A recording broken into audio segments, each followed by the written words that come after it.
Three killed after taxi slammed into truck on Brunswick Avenue in Spanish Town. 3 persons are dead following a crash involving a taxi along Brunswick Avenue in Spanish Town, St. Catherine on Saturday afternoon. The incident occurred around 3:30 p.m. when the taxi driver reported the lost control of his Nissan AD wagon motor car and rear-ended a truck loaded with sand near the stoplight at McCoy's Land, according to preliminary police reports. The male driver of the car and 2 passengers died. The crash took place less than 24 hours after firefighter Shane Nelson was killed in a 2-vehicle collision in the Brunswick Avenue area. Manchester double murder suspect killed in police shootout. A man suspected to have been involved in Tuesday's double murder in Albion, Manchester, was fatally shot in the neighboring community of Newlands during an alleged confrontation with law enforcement on Saturday morning. The man, whose formal identity is not yet known, was also labeled as a troublemaker by residents. Preliminary reports are that about 5:30 a.m., police went in search of the suspect at a house when they were fired on. The gunfire was returned, and during the ensuing shootout, the man was fatally wounded. His death comes as a relief to his uncle, Ainsley Swaby, who told reporters how the incident unfolded. By the time the police go over there and reach the door, a shot blow. If the police never shift himself, him get shot. The first shot him suspect fire after the police, and there goes. Now, them say them not give no chance, for them say them a go just start sending upon him, stated Swaby. He said his relatives have struggled to get the suspect to vacate a family property, leading to a land dispute, which is now before the court. For the last 4 months, we're having problem with this guy personally, and my old lady and old man passed away, and my sister is the owner of the house, and we are having a problem with our brother who brought this criminal into a yard. They keep saying he's my brother's son, and I don't know him from nowhere, stated Swaby. He said the suspect had issued threat to relatives. Now that the police come and destroy him, the family and the community feel more comfortable. It's like everybody in the community was in fear of this guy, stated Swaby. And when me in my bed this morning, I hear boom boom on the door, so I said to myself, what is this? When I look, I see a light shine. Well, because I am not a wrong door. So I fear. So when I wake up and I see the light, I say, this is police. And I say, hello? And them say, officer, open the door. I say, no problem, boss. And I just go straight ahead and open the door. And when them come now, them ask me and say, Ray, them have somebody who looking for.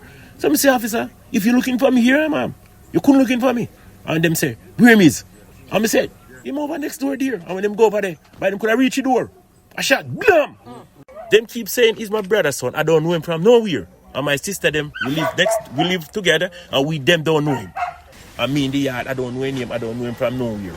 I don't glad for the death, you know. Remember, I do not. But he put himself into a situation when he can't come out, so he must tear the penalty and stand by the judgment for him face. Last ride home.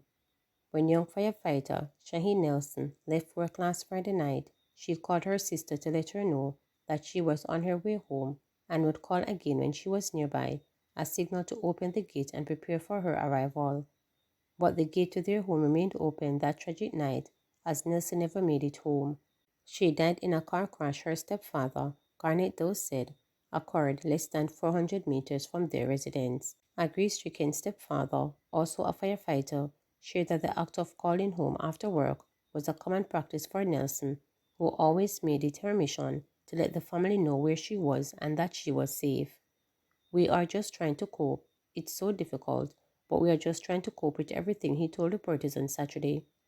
According to a police report, Nelson was driving home sometime after 9 p.m. when she collided with a tractor-trailer at the intersection of Brunswick Avenue and Angels Toll Plaza Road in Spanish Town, St. Catherine. It stated that the trailer, traveling north on Brunswick Avenue, was turning right onto Angels Toll Plaza Road when its rear wheels reportedly struck Nelson's 2018 Honda Fit, crushing it under its massive weight. The stepfather, who is an assistant superintendent of the Jamaica Fire Brigade, said he was at a barber shop close by when a colleague called to inform him that there was an accident at Angels Toll Plaza and the vehicle looked similar to that of his daughters, whom he knew and loved since she was 3 years old. I said, what you mean? And them say, yes, it looked like a Shine car. I hastily went out there, and when I reached there, once I saw the license plate number, I went under the truck just to see if there was any glimmer of hope, but it wasn't possible to save her. The impact was too severe, he said, sighing heavily as he recounted the moment. I was told that she ran over the cones in a blank lane and hit down the barriers, with her horn blowing, just honking her horn from before she reached the toll. So it's obvious that she was in some form of distress, but what I don't know, he stated. I'm just here wondering what really happened, because up to this minute, I don't know what happened. I don't know what the cause is, but that is not like her. She is a little girl that just takes care and time and drives, he stated. The stepfather shared that his grief is further compounded by the fact that he recently lost his son, Firefighter Lorenzo, who was killed in a bizarre accident when a speeding vehicle crashed into him, pinning him to the back of a fire unit in St. Anne in November 2022. At the time of his stepbrother's demise, Nelson was in training to become a firefighter. Her mother is also a member of the brigade, working as a civilian member of staff in the St. Catherine Division. It's just so difficult, having lost a son just 1 year and 8 months ago tragically in Honduras, and then this now. It's just hard to cope, but I'm trying, he said. Minister of Local Government and Community Development Desmond McKenzie, in expressing shock at the untimely death of Nelson, extended condolence to the family. I remember Firefighter Nelson very well. I presided over her graduation ceremony in 2022 and recall speaking about her about the training experiences.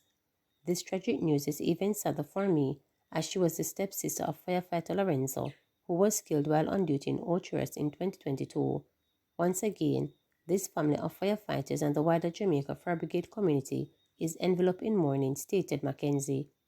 I share that deep sense of loss and disbelief.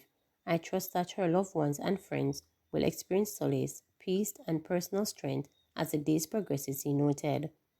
Jamaica Fire Brigade Commissioner Stuart Beckford shared that Nelson officially became a member of the brigade 1 month after her brother's death.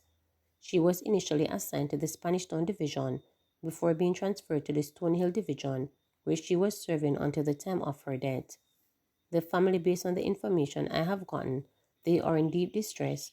We have been providing support in terms of counseling for them and, of course, the team members of Spanish Town Fire Station.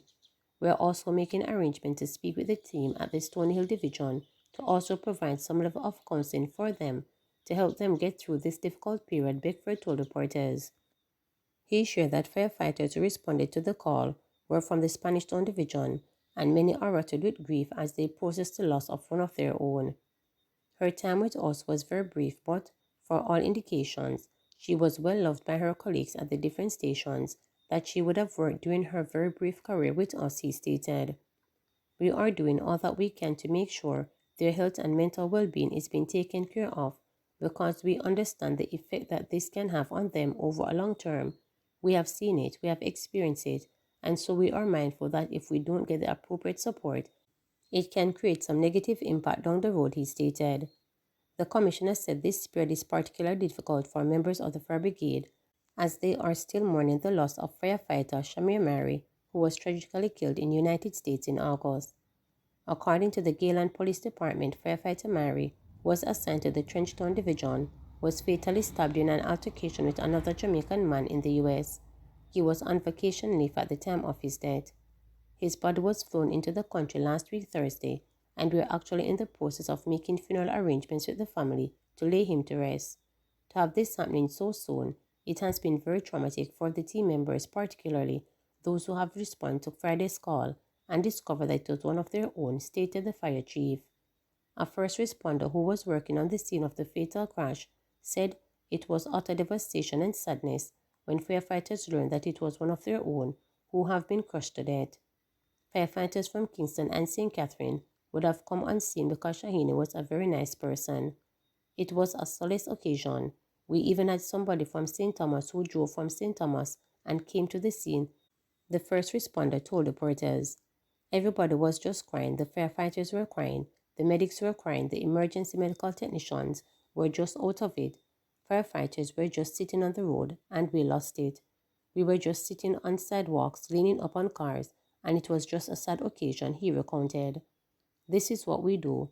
We respond to fire calls, both structural and residential. bushfires, and motor vehicle accidents. But when you're called to a motor vehicle accident and you turn up and it's one of your colleagues, how do you deal with that? He questioned. Remember to subscribe, like, share, and click the notification bell for daily updates.